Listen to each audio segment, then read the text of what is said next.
శ్రీ సాయిరాం. ఓం శ్రీ సాయిరాం. సందేహ నివారిణి బుక్లో కొన్ని ఇంపార్టెంట్ పాయింట్స్ ఆల్రెడీ కవర్ చేశాం. మరికొన్ని వెరీ వెరీ ఇంపార్టెంట్ పాయింట్స్ ఉన్నాయి, అవి కూడా చూద్దాం. మనము ఆత్మస్వరూపులం.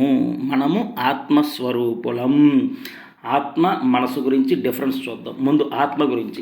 ఆత్మ అనేది జ్ఞానము, ఆత్మ అనేది విజ్ఞానము, ఆత్మ అనేది ఆనందము, ఆత్మ అనేది పాజిటివ్. మనము ఆత్మస్వరూపులం. దీనికి క్వైట్ ఆపోజిటే మనసు. మనసు అనేది నెగిటివ్, మనసు అనేది అంధకారము, మనసు అనేది మాయ, మనసు అనేది అజ్ఞానము, మనసు అనేది దుఃఖము, మనసు అనేది వ్యామోహము, అహంకారము, మనసు అనేది చిత్తము. సో మనము మనసు కాదు, మనము ఆత్మ మాత్రమే. ఆత్మ పాజిటివ్, జ్ఞానము, విజ్ఞానము, ఆనందము. కాబట్టి మనం ఆత్మస్వరూపులము. నెక్స్ట్ పాయింట్, వ్యామోహము, మమకార, అహంకారములు లేకుండా ఉండిన శాంతంగా ఉండవచ్చును. వ్యామోహము, మమకార, అహంకారములు లేకుండా ఉండిన శాంతముగా ప్రశాంతముగా ఉండవచ్చును. మంచి చేయుట మానవ కర్తవ్యము, అందులో దొరికే ఆనందమే నీకు ఫలితము. మంచి చేయుట మానవ కర్తవ్యము, అందులో దొరికే ఆనందమే నీకు ఫలితము. జ్ఞానము లేక వైరాగ్యము లేదు, వైరాగ్యము లేక మోక్షము లేదు. జ్ఞానము లేక వైరాగ్యము లేదు, వైరాగ్యము లేక మోక్షము లేదు. మనము దేహము కాదు, మనము మనసు కాదు, మనము చిత్తము కాదు, మనము స్త్రీ కాదు, మనము పురుషుడు కాదు, మనము ఆత్మస్వరూపులం. ఇంకా 5 పాయింట్స్ ఉన్నాయండి. పేజ్ నెంబర్ 95లో ఏముందంటే, ఓం శ్రీ సాయిరాం, భగవంతుని ధ్యానించు, భగవంతుని స్మరించు, భగవంతుని భజించు, అంతే చాలు. వేరే చోటుకు పోనవసరం లేదు. విడి సమయమున, అంటే మీకు ఖాళీ దొరికే సమయంలో మంచి భక్తి గ్రంథములు చదువు. అందులో నీకు కావలసిన వాటిని మాత్రమే తీసుకో. కానివి వదిలే, ఇగ్నోర్ ఇట్. మనకు అక్కర్లేనివి ignore it, just ignore it. అంతేకాని లేనిపోని వలలో చిక్కుకొని తప్పించవద్దు.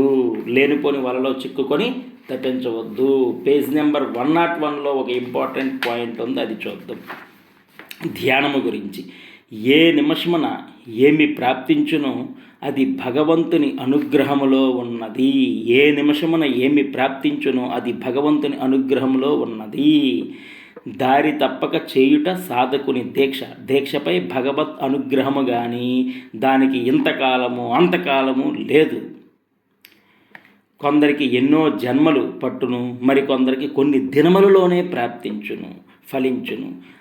అది వారి శ్రద్ధ, భక్తి, సాధనలపై ఆధారపడి ఉండును. పేజ్ నెంబర్ 65లో ఒక ఇంపార్టెంట్ పాయింట్ ఉంది, అది చూద్దాం. జ్ఞానసిద్ధిని పొందినవాడు పాలలో పాలవలే, నూనెలో నూనె వలె, నీటిలో నీటి వలె లీనమైనట్లు. స్థూల శరీర పతనానంతరము ఆత్మలో లీనమైపోవును. ఆత్మలో లీనమైపోవును. చివరికి మిగిలేది ఆత్మేనండి. కొంతమందికి మాత్రము కొన్ని సంస్కారములు మిగిలి ఉండును. ఆ సంస్కారములే సంకల్ప రూపములుగా నిలిచి ఉండును.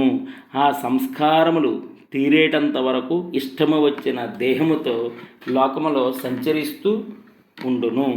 అదియును భగవత్ సంకల్పము వల్లనే వారినే దైవాంశ సంభూతులని అందరు.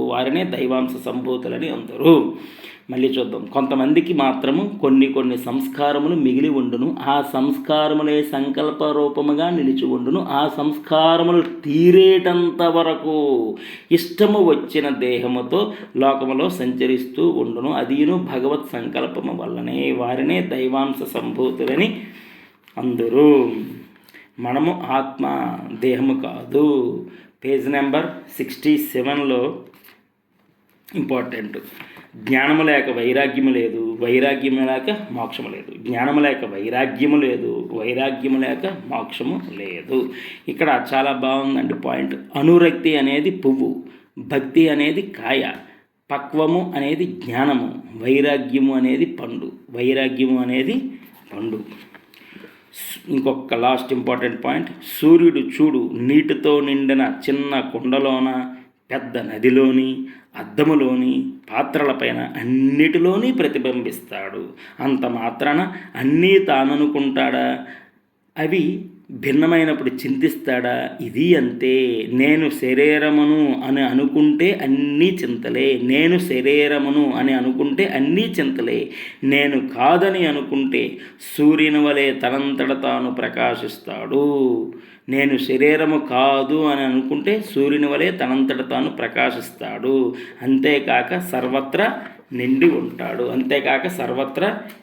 ఉంటాడు. మనము ఆత్మ, మనము దేహము కాదు, మనము మనసు కాదు, మనము ఆత్మస్వరూపులము. Like, share, subscribe. Love all, serve all, help ever, hurt never, సమస్త లోకా సుఖినో భవంతు. Thank you. ఓం శ్రీ సాయిరాం, శ్రీ సాయిరాం.